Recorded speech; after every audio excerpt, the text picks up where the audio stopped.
Hello there, and welcome back to Gooner U, where there are no degrees because the learning never stops. I'm Dove, a TA here at Gooner U, and my friend Keith is our stalwart distinguished professor of Arsenal and football studies. Enter our classroom as we discuss the week's news involving Arsenal, Premier League, Champions League, international football, and sometimes MLS, because, we're Americans. This week, Arsenal had no matches yet, though they are set to play some number of hours after you hear these words, one of these odd Monday games that got rescheduled for various reasons. Hello, Keith. How you doing? Hello, Dove. And by the way, just so we're clear, the reason is television. That's the reason. There's no mystery here. Yeah, as Nick Hornby laments when planning his life around the Arsenal calendar, you can't plan anything even around the published schedule because you never know. They might move it because of TV. Yep, or telly, I suppose. On the tube. No, sorry, that is actually a different thing in London. As I said that. In the boot, I don't know, whatever. Well, no, if you say it that way, then that's where the Canadian Premier League, put things in the boot. Just going to go with boot on this show. Look at everyone pissed at us in the whole English-speaking world outside of America. Don't worry, Australia, your term's coming this summer.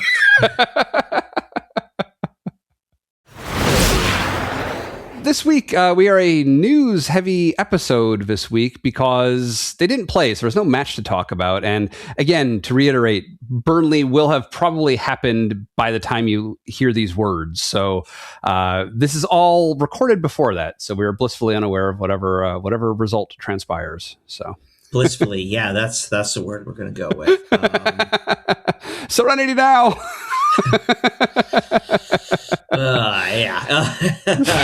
We're a few hours away from it still as we record. So yeah.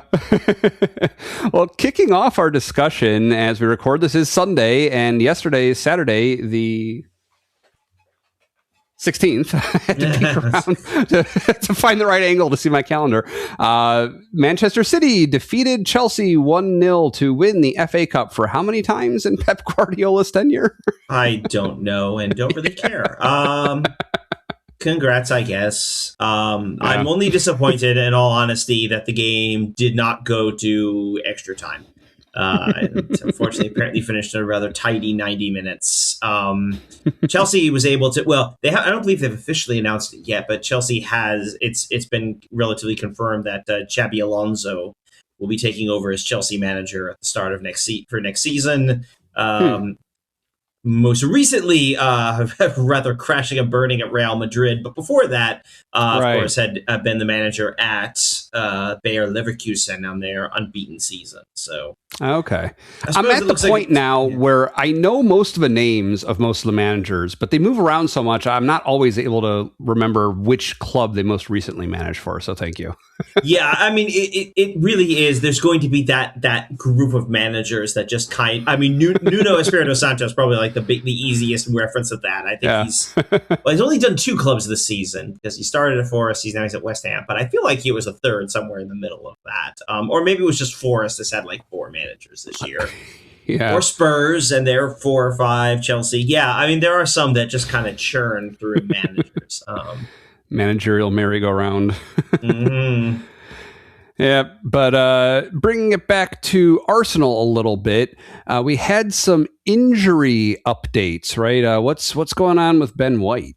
Yeah, so the bad news first. It is the end of the season for Ben White, and that stinks. He's a guy obviously generally very well liked by the Arsenal fan base.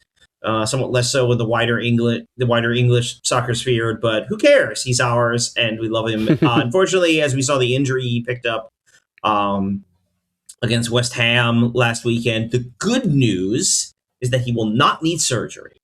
The bad news is that we are not going to see him for the rest of the season, and it sounds like this will almost certainly cost him a trip to the World Cup this summer. Presumably, he was under. I mean, he played in their last window, so presumably he was under consideration by Thomas Tuchel and in England. But that I'm guessing that will not be the case, especially over the next week or so as World Cup rosters begin to be announced. It's a scary time to get injured. There were, see guys being hurt, and as a result, knowing that they not only that they will lose the end of the season, which for many of them at this point in the year, like your club's not really either not won anything or has already figured out what they're going to win, or their position's kind of stable, and so I don't want to say the games don't matter, but to lose a World Cup because of a game in this moment. There was running articles this morning.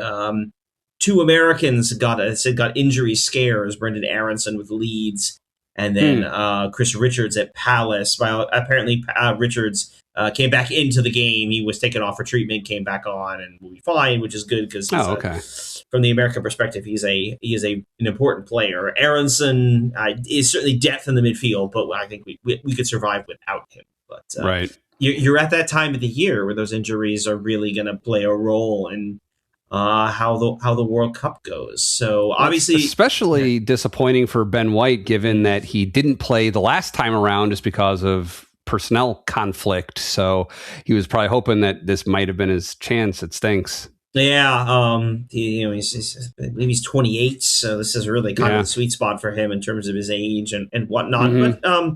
But obviously that stinks. It is good, however, that he will be from the sound of it, from that injury. I don't know that I could say he'll be back at training when the club meets up again in July when they start getting ready for next season. But certainly the expectation is without surgery that this wouldn't be a long-term absence, but long enough. And certainly if you're England can't sit here and say, well, if you can show up for the knockout rounds, that'd be great. So they're going to presumably want him in the group stage as well. So right. Yeah, well, give me some good Arsenal injury news. Well, I don't know that I can call it good news yet, but at least we could say there's a chance of good news. And I say chance advisedly because that is the word Mikel Arteta used to describe the possible appearance of Jurrien Timber. He last played for Arsenal back at the Everton game when they beat Everton 2-0. That was the Max Dowman coming out party, for those people who remember. So it's only been 2 months since that injury that he's played. Wow, it feels like way, way longer than 2 months we've been without Timber. Yeah, I mean, great to remember that also went right into an international break, which obviously played a role in there. But he's, he obviously was with the team at West Ham. It's going to be a case of we'll see. It does raise an interesting lineup question. Do you feel comfortable starting Jurrien Timber? Because the game, I mean, obviously all the games matter for Arsenal, all three of them left. Do you start him in Budapest if he hasn't been able to play since then? I mean, there are instances, we can talk a little about this when we get towards our Champions League final preview episode, so to speak, as we get ready for that. But I mean, there are instances where players have done that. I'm thinking of Per Mertesacker came on and played, basically having not played, I've been out for a long time, and then proceeded to play excellently in an FA Cup final where we beat Chelsea. But also, Per Mertesacker was a, seasoned senior international player, World Cup winner, a top tier. At that point, obviously a little past his prime as a player, but certainly one who's very capable overall. But still, it'd be interesting to see over the next couple of weeks, because I don't think Arsenal can afford much in the way of rotation in terms of the lineup and whatnot. I don't think they have to. With getting the week between games. Obviously, we played last weekend. We have, we played what was on Saturday. We played, and now the game's on. We played Saturday, and our next game is the following Monday. So we're already week plus. Our game after this is going to be Sunday, so we got 6 days there. The next game's the Champions League final, which is Saturday from Sunday. So we're not doing the 2-game a week thing. Man, it'll be interesting. But the point is, there's a chance. I'm saying there's a chance. That's all we've got. It'll be interesting to see what we get when we get to looking at the bench, for example, tomorrow for the Burnley game, or perhaps for the Palace game, and if Timber's on there, does that look? In the meantime, though, I think the most likely scenario is you see Christian Mosquera starting at right back, which I think is probably the best solution for everyone. And again, we've talked about he's been good this year, so I don't feel particularly nervous about that. No. Yeah, we'll see. There's a chance is better than where we were a week ago, and especially missing Ben White, that chance is gonna be nice to at least have him as an option potentially. So, rolling along, I got an email this week that Arsenal's 26-27 home kits are officially available. They looked fairly familiar based on what we had discussed from a kit leak that Footy Headlines had several weeks ago. But yeah, nice. It's funny seeing the slow evolution. So this will be, I think, my 5th home shirt that I will have lived through with them. And it's funny how incrementally, basically the first season I watched them, it was the polo collar season, right? But then after that, it's just kind of been very gradual incremental changes. So then it was the gold stripes, but pretty much the same overall kind of raglan type design that we've had every year since then. And the gold stripes gave way to the blue stripes. And then this year we had the all red, one shade of red with the sublimated pattern all over. This time now, we basically have the same thing as this season, but with a slightly different trim, the chunky Adidas stripes that everyone has with Adidas now, and the kind of two-tone stripes on the shoulders. So it's nice. I don't have any objections to it. I think the most interesting thing is confirmation of a new shirt sponsor that I've never heard of before. Are you aware of who Deal is? I am told they're an HR solutions platform. That's all I really got. Yeah, I mean, obviously, kits are so interesting in the sense that, especially for a club like Arsenal, they have a very distinctive look, red with white sleeves. And you would think there's not a lot you can do with that, but as we've seen over the years, there is quite a bit. Now, obviously some of that has been changing through manufacturers. Adidas was there for a long time. Nike did it for a number of years. Then Puma had it for a few years, and then we've since been with Adidas since 2020 or 2019, the 1920 season, the one that led into COVID, was the first we'd gotten there. So if you look through them, it's been kind of this is your fifth Arsenal season, right? Right. No, yeah. Next season will be my 5th. So right, we're looking at the jersey for next season. Yep. Yeah. In general, I'm. Aesthetically, I'm a keep it simple, especially when it comes to the home kits. Red with white sleeves. As long as it's got that, I'm pretty happy overall. I kind of like this design. I'm not in love with the big, thicky Adidas stripes. I think that's just kind of that's on all their kits, so that's just what they're doing. Yep. Supposedly, some of the detailing on the collar and then on the oh gosh, I can't even think of it. The sleeve, there in the sleeve, the hems, is supposedly what is it? Is somehow commemorating the fact that this will be 20 years, the 20 years since the move to the Emirates.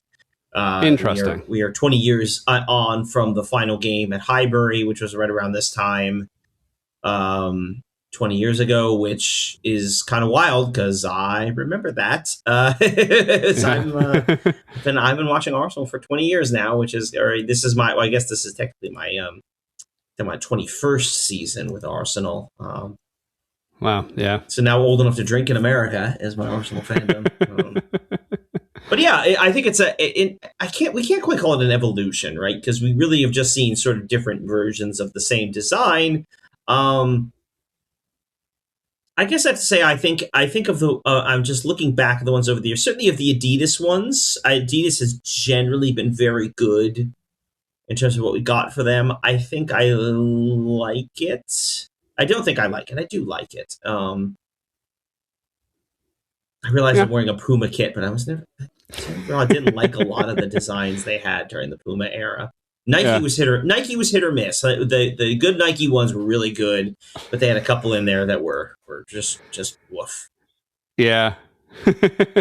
One thing that's kind of interesting, I just noticed looking at all the different pictures on Arsenal's page.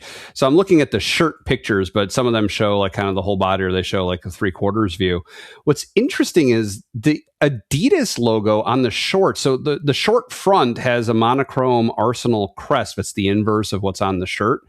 On the front right leg. But then the Adidas logo is on the back of the right leg, which is kind of interesting. I don't remember seeing the manufacturer branding on the back like that before of the shorts for any of them.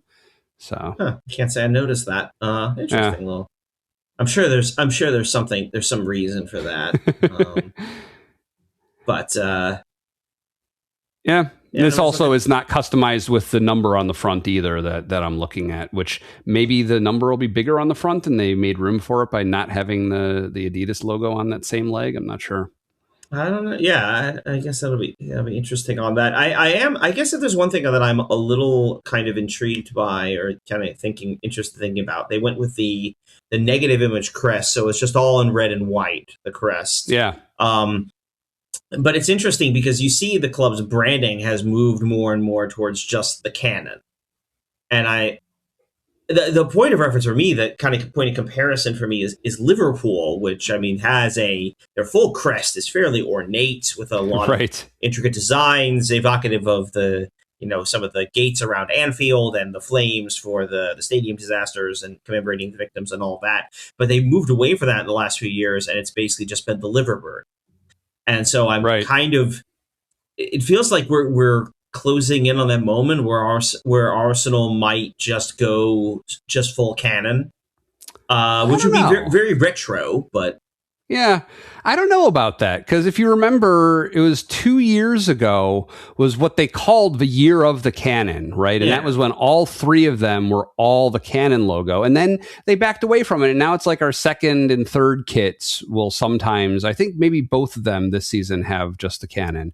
And that's maybe what they're doing with that. So I don't know. I don't know if they'll ever go all the way in that direction permanently, but it wouldn't be a shock if they did. Yeah, it's just kind of an interesting thing because you go to the website, for example, and it's got and it's like they basically put the cannon as sort of the you see the cannon, the standalone cannon. The Arsenal app has the standalone cannon. Yeah, I guess we'll see as that changes. Do you see? I just sent you a link to the goalkeeper kit. I actually really like that. It's like a silver color, and it's like a plain shirt for the top 2/3 or so, and then at the bottom it has this kind of funky geometric pattern that then all of the shorts are. So kind of I like that. I'm wearing the Team USA kit that does the same kind of thing with the pattern that kind of moves from the shirt down to the shorts as part of the transition. I think that's a cool look. Yeah, it's definitely something I've seen on some of the World Cup stuff, which isn't a surprise. The World Cup kind of I know obviously with the US team that's a Nike, and so between Nike and Adidas, obviously you're talking about a good chunk of the World Cup being outfitted there. So a lot of their their design energy is going to go more towards that. Another interesting change from years past is that we've seen in the last few years that Arsenal has closed the season wearing the next year's home kit in the final game. Right. They are not doing that this year. They will wear this year's current kits to the end. Which also, in speaking of kits that were released, Paris Saint-Germain also released their kit for next year. It's they've been wearing a navy blue series for a number of years. That next year's wider red stripe in the middle, and the color is a little more royal blue. For next year. I see that. Yeah. So I mean, I'm not before I run out of have to not say nice things about them. Before we reach that stretch, it does actually look kind of nice. For what they're looking for what they'll be looking to wear next year. I haven't heard specifically about what they would wear as far as the Champions League final. Right. Actually, looking for this, apparently they've been navy blue basically since like 2000. Well, Well, this very much looks like they have like a little, I don't know if you call it a patch, like a little label on the bottom on the hem of the one sleeve that is the French flag. And you can very clearly see it's inspired by, it's kind of looking like a French flag with the primary colors. Yeah, a little more. I mean, obviously, this is sort of PSG's look. The red stripe down the middle has been certainly their signature look. The club was founded in the 70s, but that's basically been some variation of that has been something they've worn almost exclusively since Paris Saint-Germain. That's kind of their signature look. I haven't heard, but as I said, haven't heard anything about what they would wear for the Champions League final. My expectation will be that Arsenal will wear red and PSG will wear blue. Which red and which blue remains to be seen. Right. But I shouldn't say that. The red we're sure about. Arsenal will wear this year's kits. It'd be interesting to see what PSG does. But I'm sure we'll hear a lot more about that again after the Premier League season finishes. Yep. I will say, like with the PSG shirt, I'm generally not a fan of stacked logos. I don't like the team logo in the center, and then they've got the Nike logo right beneath it. But with their overall shirt design having like a center section demarcated like on either side, it works there in ways that it doesn't when I've seen like older Arsenal shirts that do that, or like City did a year or two ago. I think it works on that shirt more than what I've seen in others. So it's it's interesting. If you recall, dear viewers and listeners, there was a bit of VAR controversy a couple weeks ago when we played West Ham, in which there was a melee in the 6-yard box, and a VAR decision kind of decided the result of the game, more or less. We should point out that wasn't a couple of weeks ago. That was a week ago. That was last week. It's just like with the Timber injury, like my sense of time is getting severely distorted by this really tense title fight, I think. Mm-hmm. So thank you. A week ago, my God. So we had this very lengthy VAR review that resulted in an overturning of the goal that West Ham scored from the corner kick because there was a foul on Raya that superseded everything else. It was interesting. You shared the link to this, and I'd seen this on The Athletic too.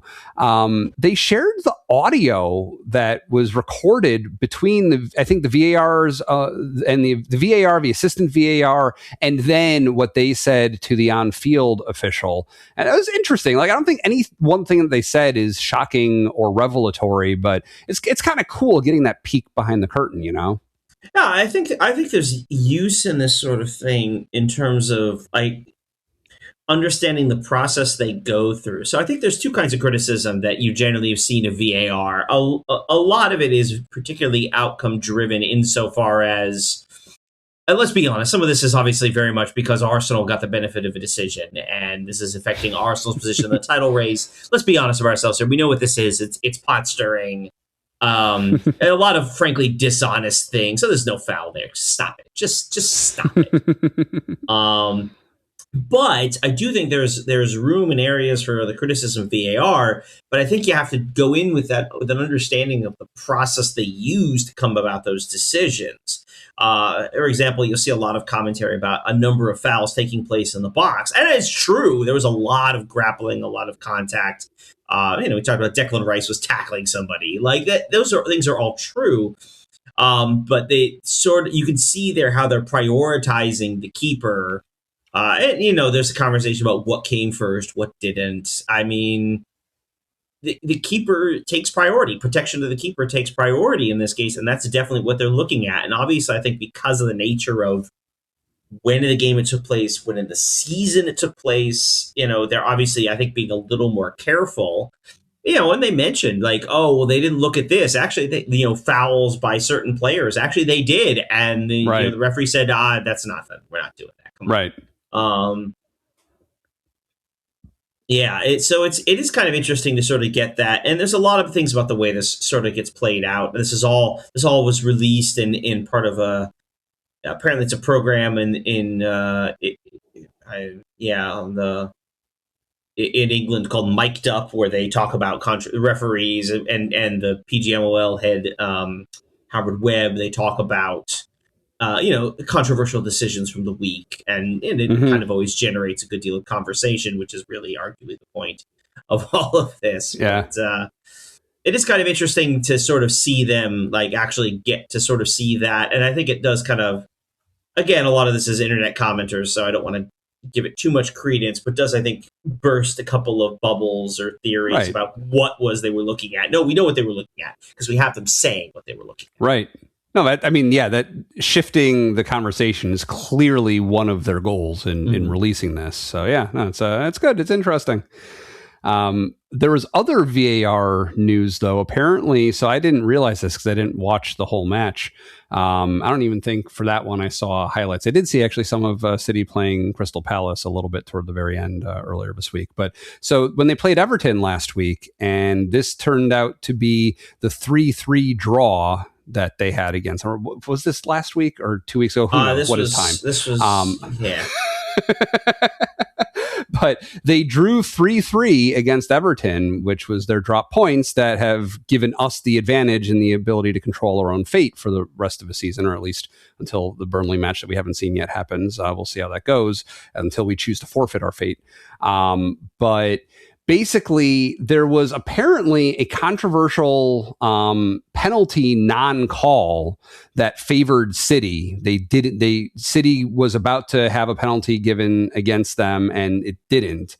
And apparently, the VAR review process said, "Oh, whoops, that should not have happened."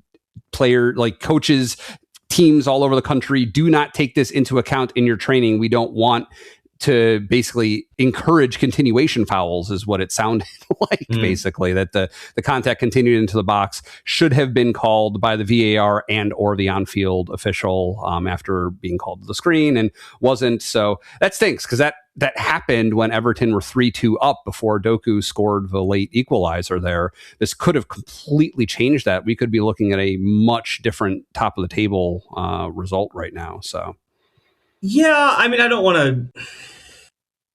I mean, there's a certain point you see this kind of story, and the answer is sort of like the red card they should have given to Gabriel a few weeks ago. I mean, okay, there's a value in the transparency of it, and sort of saying, I mean, and accountability too for the referees. So the NBA does this. They every game they release, they call the 2-minute report, basically the last 2 minutes of, I think, of each half, where they basically review the referee's decisions, because obviously in an NBA game, that's when most of the important stuff happens in terms of referee decisions. Yeah. And they kind of release a report on what happened and highlight mistakes, and I think there's a value there in terms of accountability. But in terms of its impact on the title race, I mean, it is what it is. That's just kind of how it goes. Obviously, I can be a little more sanguine about it because the match ended with City dropping points. Whereas if City had won the game as a result of especially as a result partially of not getting that, not being given a penalty, not being penalized, obviously I might have preached that a little differently. But I think you kind of have to. It doesn't change at this point what Arsenal has to do. Like, that's really kind of where we are, and you kind of have to say, okay, and sort of take that into account, right? This is something you can't do on these kind of plays. So don't do it. But otherwise, okay. The game's still in it as a draw. We still have a 2-point edge. That's just the way it is. Right. Yeah. So as we draw nearer and nearer to the Champions League final, it looks like we've found out who the official team is going to be for that match, right? Yes, and it will be a familiar face for us. Daniel Siebert, the German referee, will be taking charge of the 2026 Champions League final in Budapest. And you may remember Siebert from the last Champions League game that Arsenal played. He was the referee for the second leg of Atletico Madrid and Arsenal at the Emirates. He was also, by the way, the referee for the first leg in the quarterfinals against Sporting. He was the referee there in Portugal at the Estadio José Alvalade, the game that was won on a late goal by Kai Havertz. Right. It was funny. I don't know if it was the article that you shared or something else that I had seen about that news, but basically, people were trying to say that this is a good thing for Arsenal because we had some really good results during matches that he officiated. But the same article does say, if you read it to the end, that and so did PSG during their matches. I mean, we're both good teams. That's why we're both in the final. Right, yeah. So he has apparently he has refereed 9 Champions League matches this season. He did PSG in the league phase. It was a 0-0 draw against Athletic Club Bilbao. So he officiated 2 games at Euro 2024 and 3 at Euro 2020. He was at the 22 World Cup. He apparently will not be at the 2026 World Cup, which is interesting. But who knows what that means? But it'll be a slightly familiar face. He will be there with the ARs will be Jan Seidel and Raphael Fulton, who are also German. Another German, Bastian Dankert, will be the VAR, and then the 4th official will be Sandro Scharer of Switzerland. So it'll be a Germanic officiating crew for the final. That's interesting. What you will. Yeah, we've talked about how they keep them all speaking the same language as each other to help them operate, coherently and efficiently. It's interesting though, there are enough countries outside of Germany that do speak German that leads to some interesting opportunities. I imagine it'd be similar with maybe French. There might be 1 or 2 other languages in Europe where you could pull that off. But I mean, English, really, because I think that would be a big one. Everyone speaks English. But it's you'll see little dribs and drabs of that stuff coming out. So interesting to see that again. Yeah, one last thing that I picked up coming across my feeds that was interesting as it could affect Arsenal should this come to pass. FIFA is apparently, according to The Athletic, considering making clubs have at least one U21 player on the pitch at all times, which is an interesting idea. I don't know exactly what it would be looking to accomplish. What I also found really interesting, if you read, it's not long, but in the 3rd or 4th from the end paragraph, there's apparently already a Premier League rule that I was completely unaware of. A club's squad must have what they're saying is no more than 17 players who are not homegrown in their maximum 25 player squads. So basically they have to have at least 8 players who they consider to be homegrown. And I don't know if you know more details on that. I mean, clearly someone who comes from the academy would be considered homegrown, but someone like Martinelli, who never played in the Premier League, didn't really play for a top division in Europe or anything, is he considered homegrown? I think by some definitions he would. I don't know, according to this Premier League rule, if he would be. So there's definitely there's a couple of things going on here. One, apparently in the piece talking about this, that they're going to address the definition of a homegrown player. So there is an actual technical definition in the rule book of what's homegrown. And yes, it has to do with academy time and rights discovery. There are some clubs that kind of manipulate these things, but it does play a role sometimes in players that clubs are looking to acquire. And there are certain players, like Bukayo Saka certainly counts as a homegrown player for us, obviously. Right. Eberechi Eze might, given he spent time in the Arsenal academy as a young lad. I don't know about Declan Rice necessarily. He might count, but he might count for others. It's kind of an interesting thing how that gets. I don't know. I'm not fully up on all the details of how it's done. But the point of all of these kind of rules is to, one of the goals of the Premier League is to develop English talents. That is an important part of what they do. And so part of the way you encourage that is you limit the ability, and lots of leagues have these rules really of limiting the number of foreign players that are a part of your side or your team, because you want to make sure those opportunities are there for the players from your own country. MLS has rules like that. Most leagues have rules like that. In a lot of cases, you don't hear about them because most times, most of the league's players are homegrown because they don't really get a lot of foreign players. Right. Obviously, the Premier League is a little different in that. But the idea, of course, is that you want the players, you want to be developing your own country's players as part of the league setup, just to help grow the game in your country in general, as well, of course, as maybe theoretically feeding players into the national team. Right. Yeah, it makes sense. And really, as the article points out, this is not so much an issue for the bigger clubs. Like if you look at who's played the most English talent, they have one here and obviously I think the chart here was from late April, so it's about 2 weeks out of date. But the top three clubs in terms of minutes played by English under 21 players this season are Newcastle, Manchester City, and Manchester United. So, I mean, they do, Arsenal's in here. We're kind of middle of the pack. Really, the clubs that are kind of going to struggle with this are going to be sort of your middle, bottom tier clubs who are selling a lot of those players. And so for them, it might be an interesting struggle to make sure they have all those spots particularly filled. So it is an interesting little wrinkle to roster building. There's also two different things going on, though. There's the number of youth, well, not even youth, but like homegrown players in your squad, which kind of speaks to English and academy, like players who had come up through the academy. But this new thing they're proposing is actually having a U21 player on the pitch at all times, where like you may have Max Dowman on in the beginning, but then when you sub him out, you can't bring on, I don't know, Christian Norgard or someone instead. It has to be Miles Lewis-Skelly or someone else who is a youth player, which is interesting. I don't believe that's, and maybe I'm misreading because the article is a little vague on this. I don't think it's necessarily you have to have like a 20-year-old necessarily on the field. But I think it's that you'd have to have somebody who at some point was part of that. Well, I guess the proposal, though, like just in the first paragraph, the proposal would mandate all clubs to have at least one homegrown player from the under 21 or under 21 category on the pitch at all times.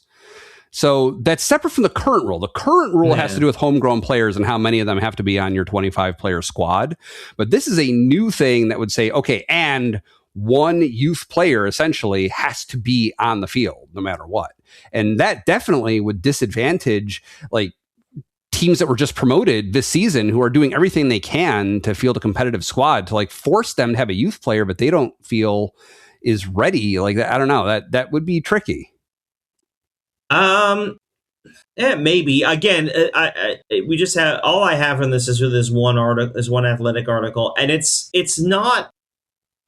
kind of vague necessarily about what exactly they mean by that. Cause I do think, I guess the idea of a rule about basically having a 20-year-old, you have to have a 20-year-old on the field at any time feels like I don't know, but something about that just doesn't, as I hear that doesn't quite ring right in my ears. Now, again, I could be talking out of school here and I don't really know.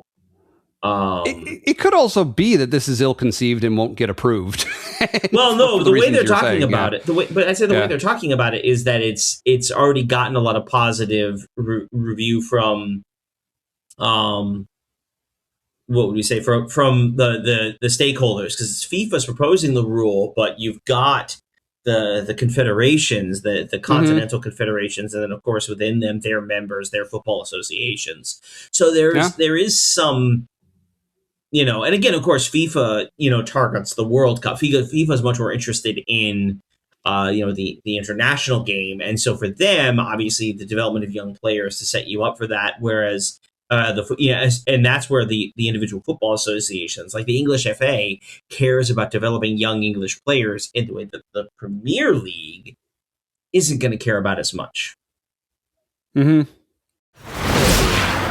Well, we got our Arsenal news discussion out of the way. Now it's time for some world news. We have a few things that we've had on our list to talk about for several weeks now, but there's been too much Arsenal stuff going on, 2 matches a week, intense matches with somewhat controversial decisions that bore a lot of discussion. So we've been pushing these off till we knew that this week there wasn't going to be as much in current matches to talk about. So the first thing, apparently there's some Ted Lasso in real life news, huh?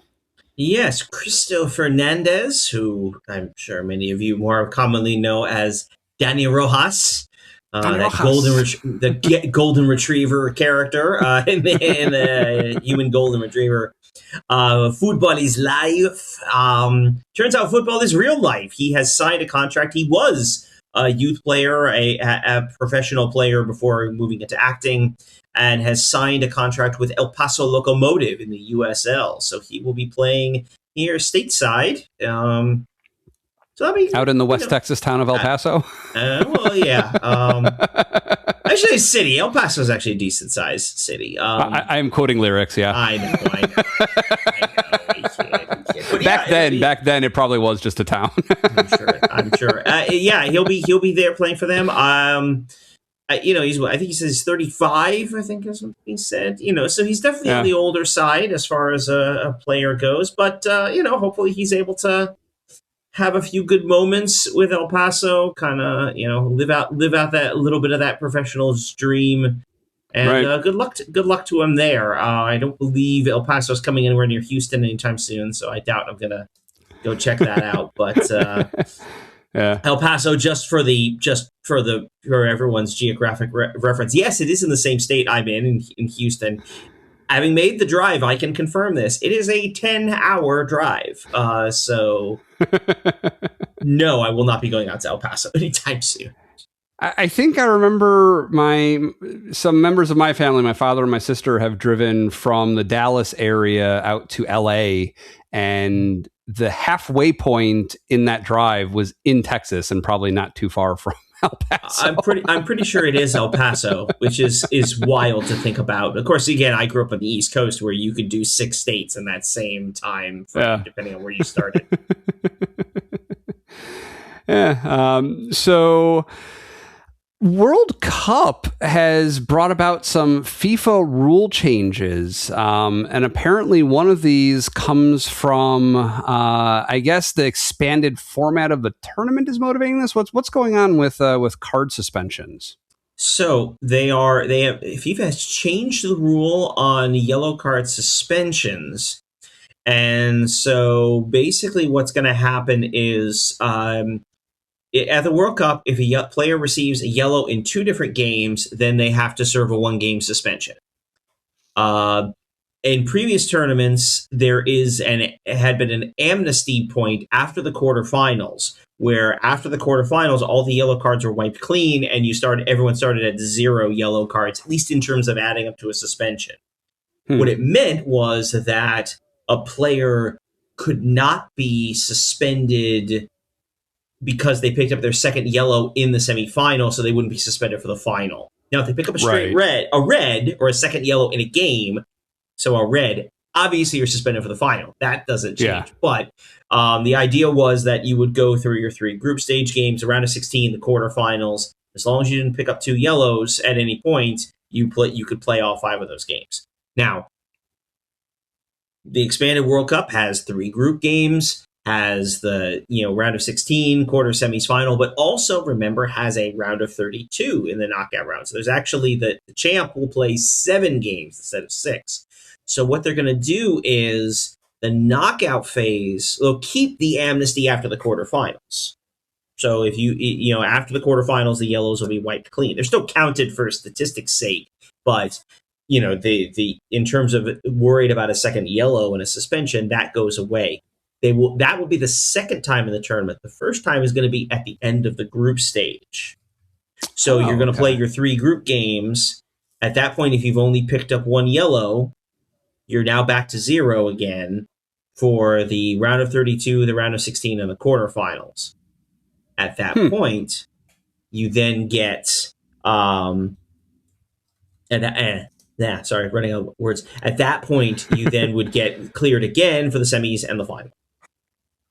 Cool. Makes sense. I guess, when you play that extra game, they want to make things fair. They want to make it something that you can compare the result over previous iterations without anyone calling foul. Like, hey, they won, but there's this asterisk because they had some player that got suspended for something that wouldn't have happened last time around or in the past.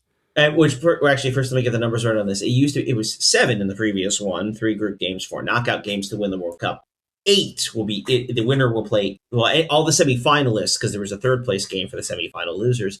The semifinal teams that make the semifinals will play 8 games in this World Cup. Right. Really, this is about just making sure they keep their star players on the field in key moments. Right. It is kind of interesting because It is certainly not difficult to pick up 2 yellows in 3 games. Plenty of people do it, but also it reduces substantially, I think, reduces the odds of a player picking up a suspension.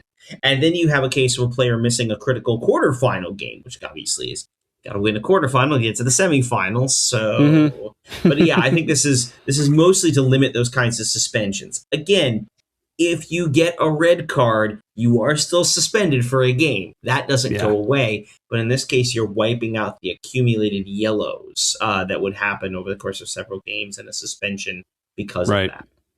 Yep. So there's another rule change that has gone into effect that will, I think, be in effect for World Cup, but it's something that FIFA was talking about after a particular incident involving Real Madrid.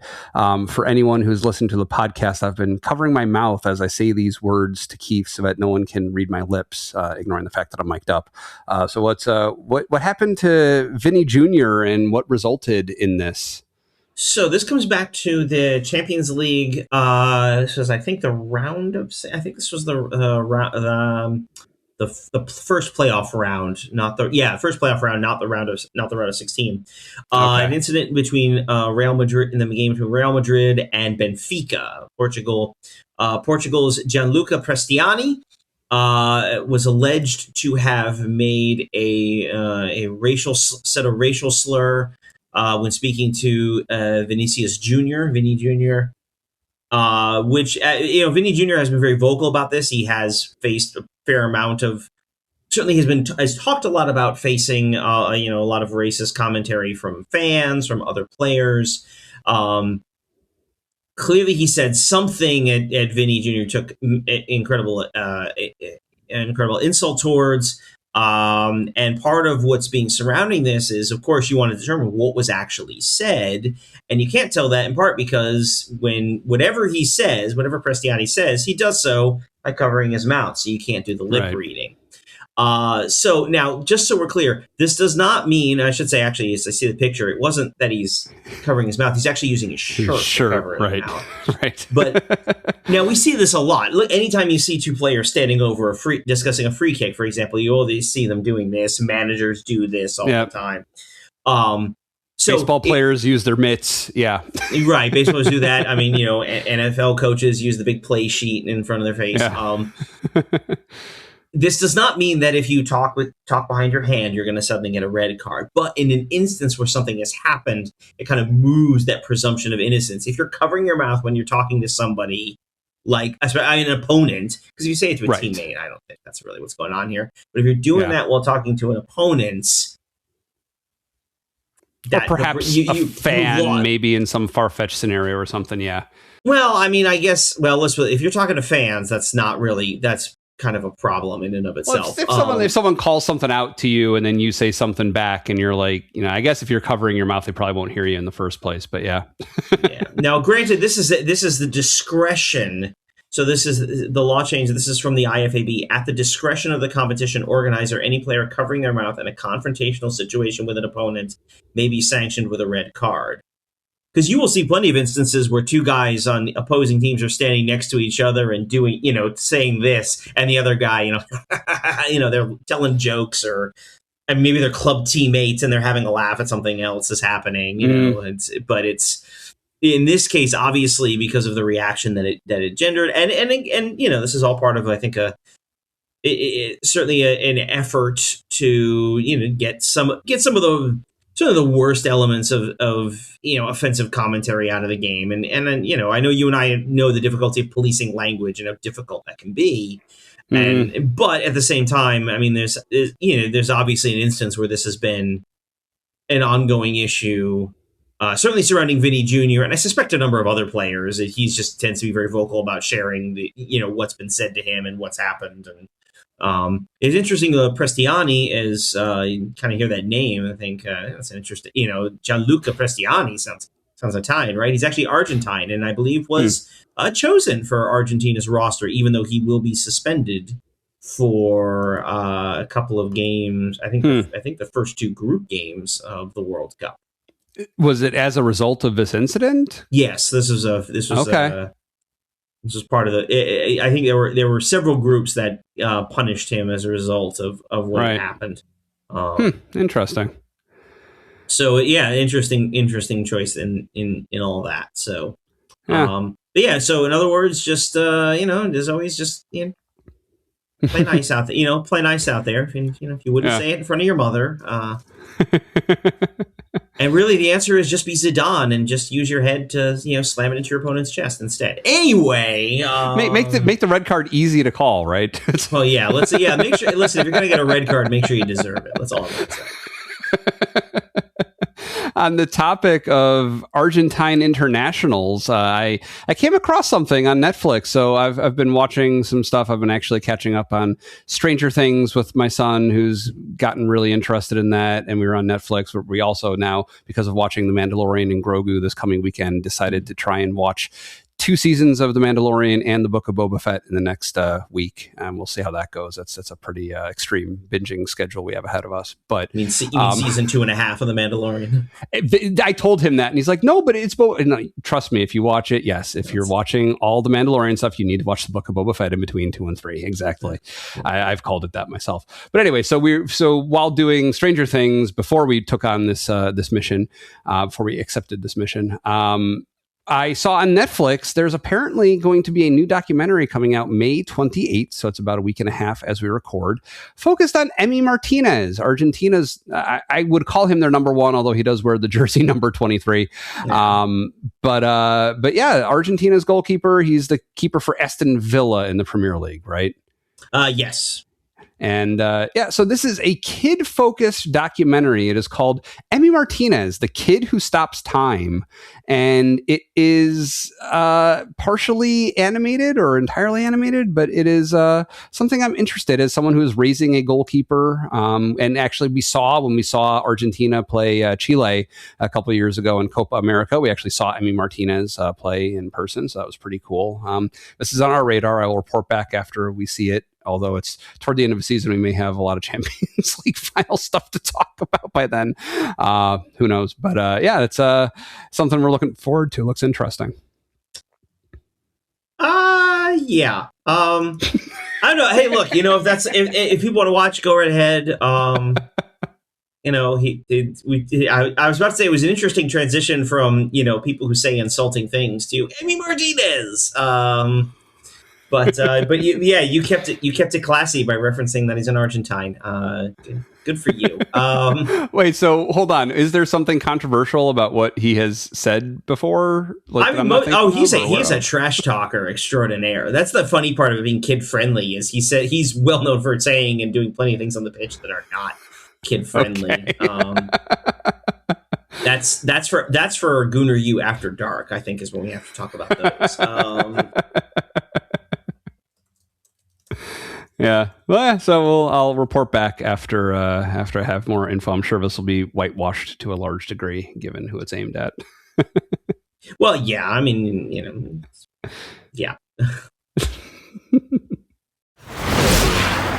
This week, we will have a new edition of The Messi Room.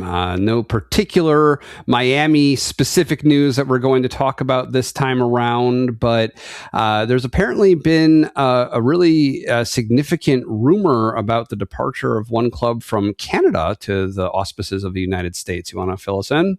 So it's some of the rumor. This is pretty much out there. The Vancouver Whitecaps are in a bit of trouble. They can't find somebody who wants to own the team. So a lot of this stems from the fact that the Whitecaps play in BC Place, which is a dome stadium in Vancouver. It is not the nicest property. It's going to host World Cup games. It's certainly not a bad stadium as far as I can tell. I mean, I've only ever seen it on television. But the problem is BC Place is not owned by the club. It is owned by the province. It's partly where it's named from, the British Columbia.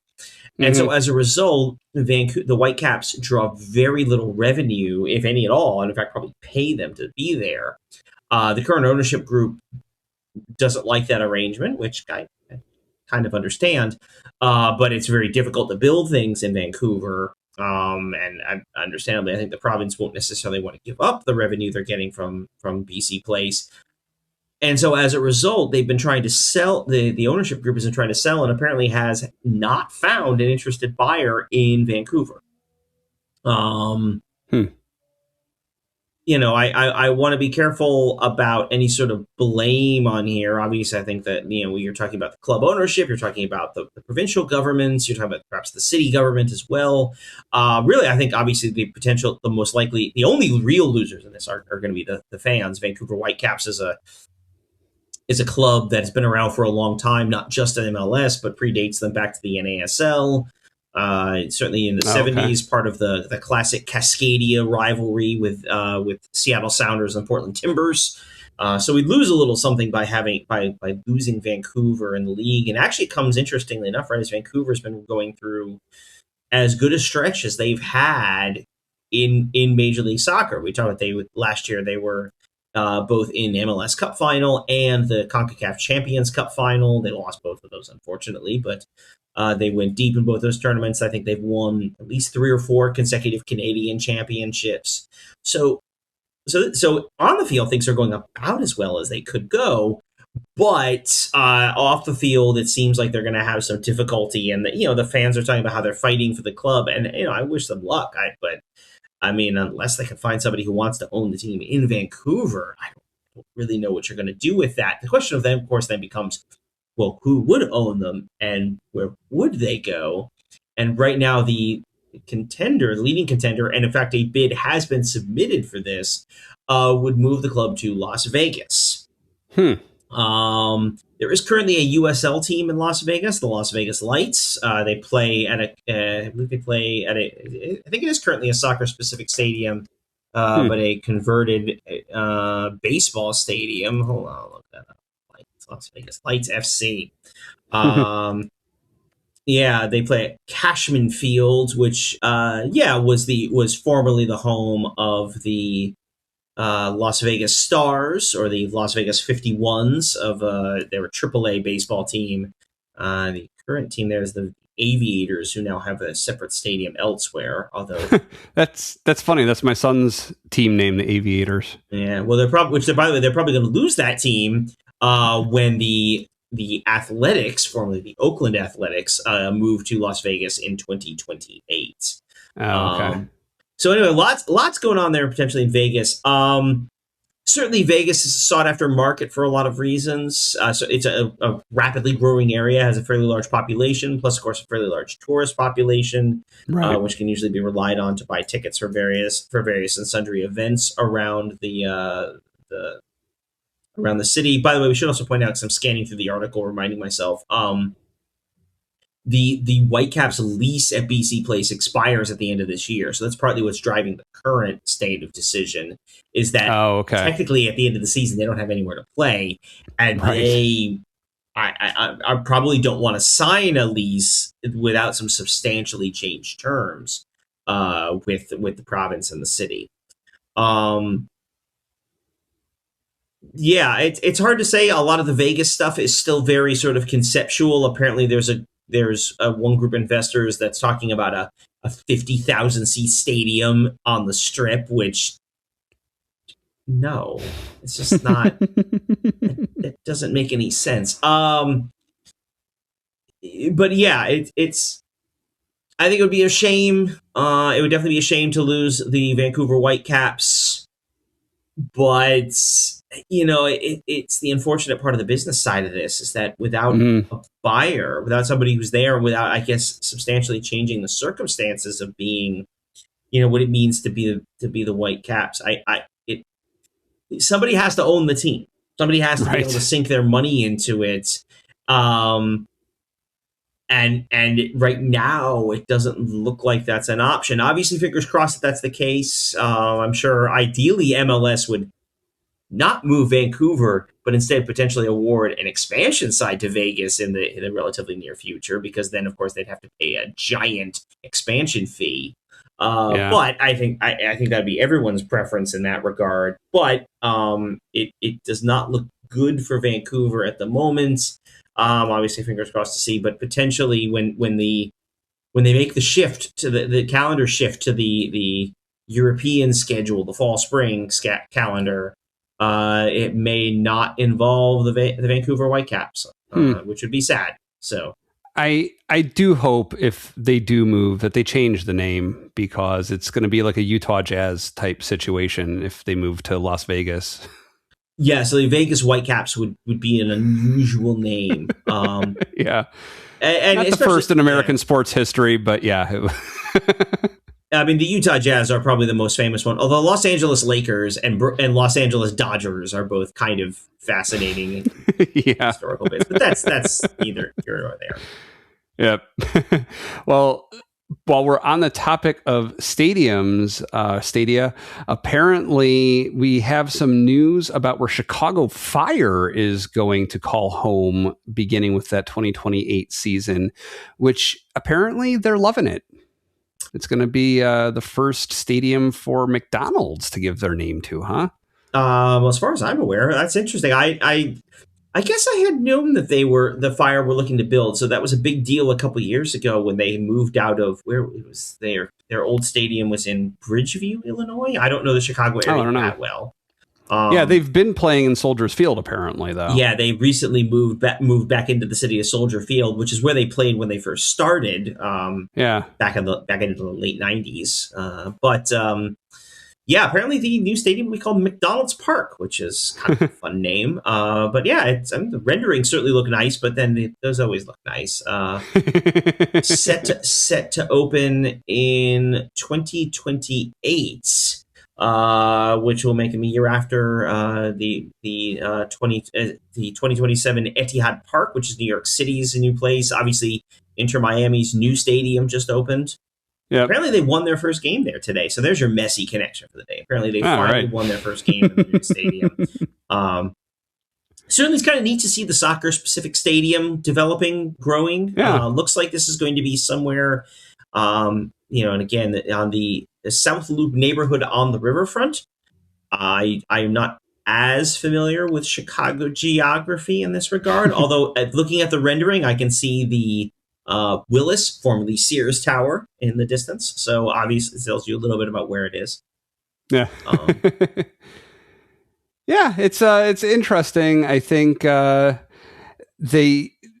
only thing that's going to be McDonald's-y about it, aside from the name and the golden arches, is going to be there will be what they call a permanent McDonald's restaurant there. Now, I don't know if that means that it'll be open outside of event hours, like you can always go there on any day of the week, or if that just means that should the naming rights change, it'll still be McDonald's restaurant. I don't know what they mean by calling it a permanent restaurant.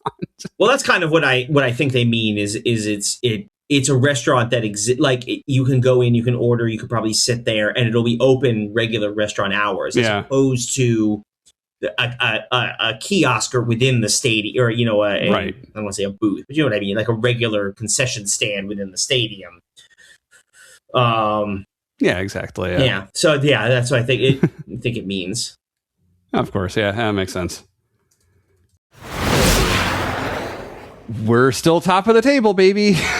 2 games for us left to play. One of them, as we've mentioned in other segments of the show, we are set to play one of those 2 in the Premier League, to be clear, remaining within hours of you listening to this. It'll be later on Monday. We're recording this on Sunday, so we don't know what happens when we host Burnley. We also don't know what happens when City play their game that was postponed against who are they set to play?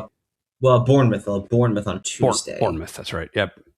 Right. So there was one game that was made up, though. We are all even in terms of games played with City. They played Crystal Palace earlier this week I believe it was on Wednesday, a game that ended 3-0 to City, which isn't terribly surprising.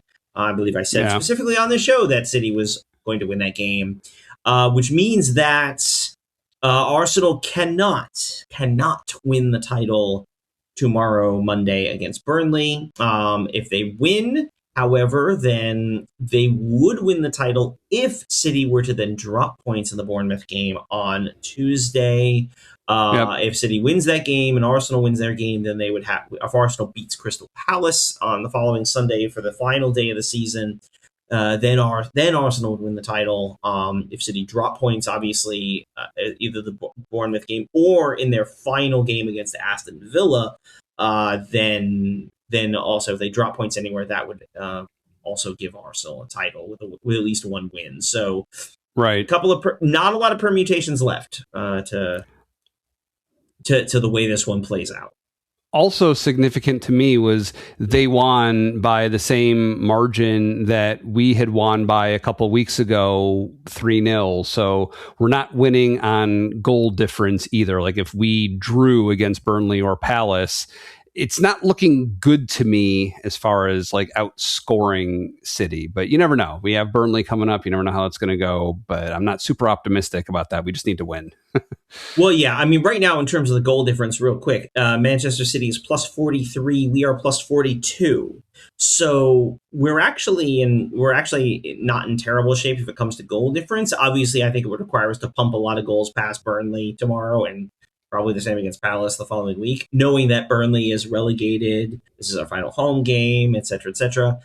Palace will have 4 days ahead of them their European final, 4 days after our game with them. So, there's room there where hypothetically it could play out in such a way that that's how it goes, that we are, there's a chance for us to really rack up that goal difference. In terms of the third tiebreaker, which is goals scored, City currently has 75. We have 68. All jokes about their defense aside, if we're tied on goal difference, I don't think we're going to be tied on goals scored. So I don't think I think that one's probably the toughest to overturn. Obviously, the easiest thing to do is just win the last 2 games. Doesn't matter. No. So yeah, we're coming down to it. We're coming down to it. Yeah, it's exciting and nerve-wracking, definitely. So what about the other European spots up for grabs in the Premier League?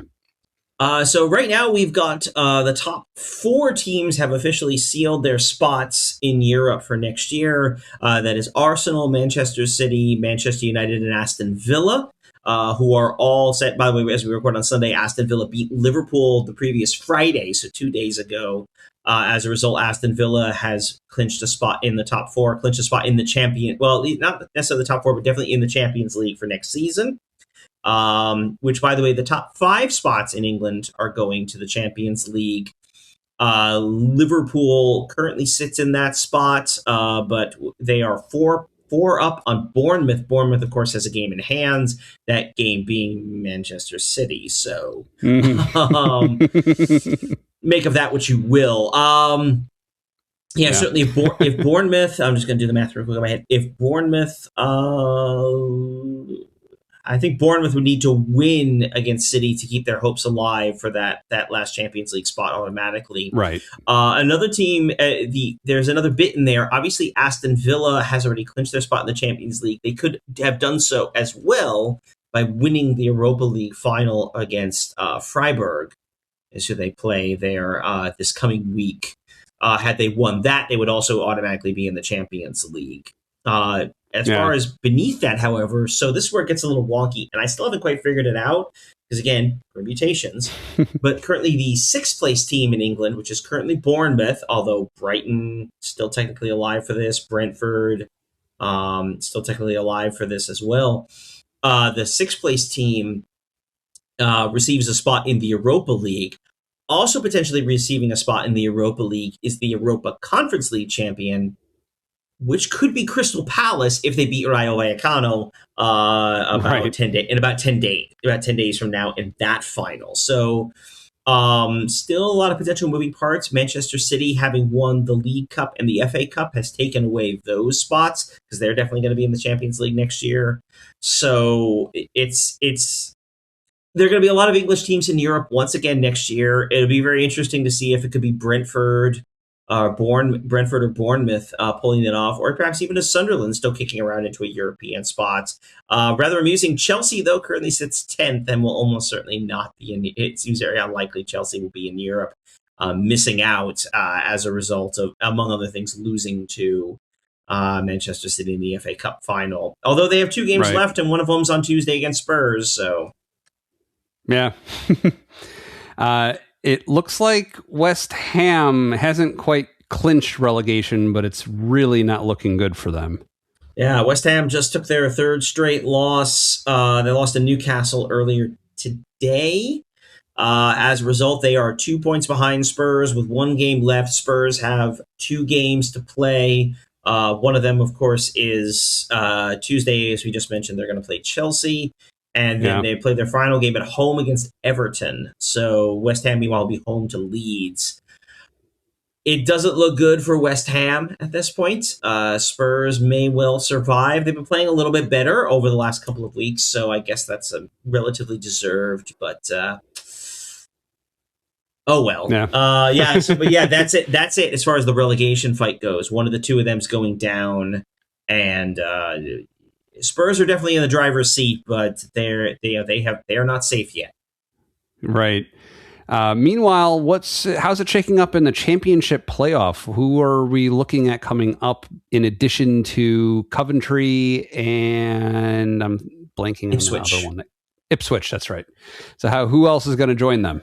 Well, so the playoff semifinals have finished. The 2 winners will face off in Wembley next weekend. That is Hull City, the Tigers, best known to Arsenal fans as the club we beat to break a cup drought by winning the FA Cup in 2014. Exciting game. Check out the highlights of that for a fun time. The other one is a familiar face, Southampton.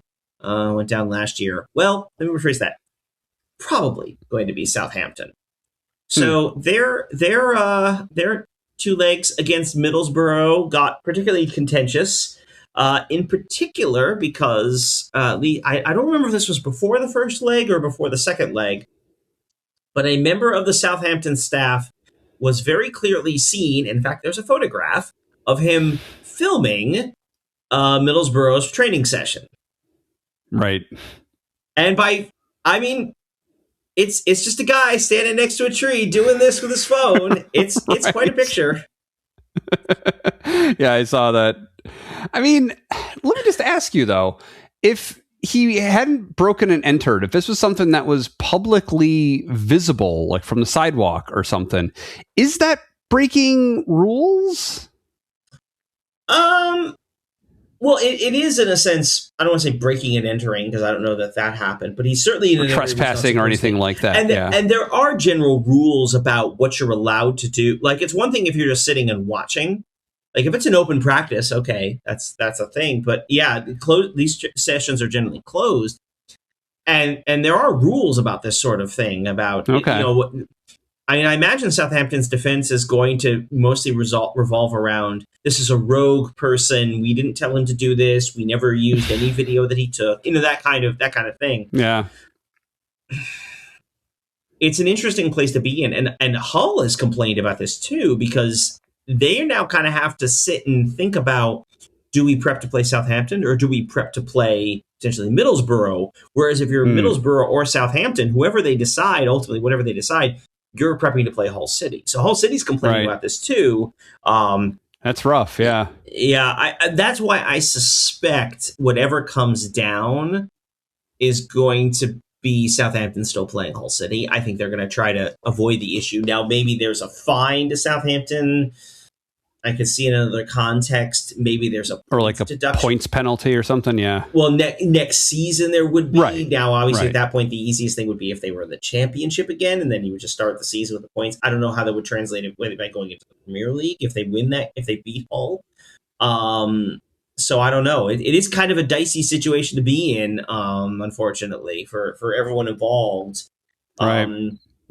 So there's. Yeah, it's a weird one, but one of those 3 teams is definitely going to be in the Premier League next season. The others are probably going to have to play West Ham. What is coming up next for Arsenal, bearing in mind that they play Burnley, within, 15 hours or so of us recording this or something like that as we talk on Sunday. So that, and then there will be another match before we record again, I think, right? Yeah, so due to various and sundry commitments, we will not have a show we're recording our regular time next Sunday. So the next time we speak to you, the season will be over, or at least the Premier League season will be over. That rest remains to be seen. But here's what we know. Tomorrow, as we record tomorrow, Monday, Premier League game, Arsenal, our home finale against Burnley. That game will be on the USA Network here in the States. Games to keep an eye on as well. Tuesday, Manchester City will go to Bournemouth. Excuse me, not host. They will go to Bournemouth. Right? Actually, let me confirm that real quick. Yes, they will go to Bournemouth. That game will also be on the USA Network. Or if you're a real glutton for punishment, you can watch Chelsea Spurs on NBC Sports Network. Those games will be on Tuesday. Again, just as a reminder, if Arsenal beat Burnley, if City drop points against Bournemouth, Arsenal are the champions. If City do what they probably will do to Bournemouth, which is win, it goes to the final day. And then, yes, next Sunday, a week today, is the Premier League finale. Arsenal away to Crystal Palace. For those of you who want to do a little scoreboard watching, Manchester City home to Aston Villa. Those games will all be starting at the same time, the final day of the season, all starting 11 a.m. Eastern. And the television network in the U.S. is still to be determined. They're going to wait and see, obviously, how the results play out over the next couple days, and from there decide who gets what network and who gets shuffled off to streaming. We'll see. It's going to be a heck of a week.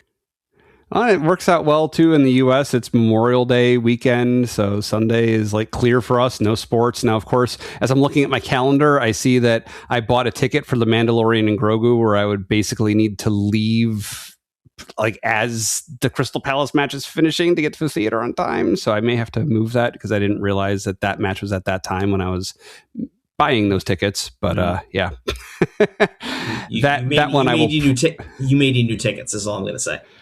Yeah, I think so. I mean, maybe I'll wait until the Bournemouth City match to make sure. Because again, so just a little bit about what you might see, how this might play out.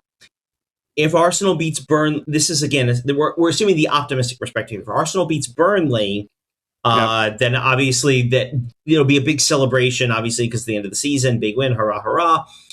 The players will probably be, and they'll never, who knows what Arteta's doing, but theoretically, people will then be watching the City Bournemouth game to see the result there. If Arsenal beat Burnley and City drop points, obviously Arsenal are the champions. The Premier League finale will begin with Palace presumably giving Arsenal the guard of honor. So they won't walk out together. Arsenal will walk out between the Palace players.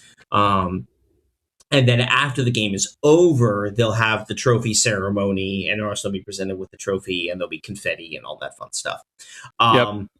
Which is also what would happen, by the way, if City wins. So if Arsenal beat Burnley and City beats Bournemouth, there are two Premier League trophies. One of them will be in Manchester, one of them will be in London.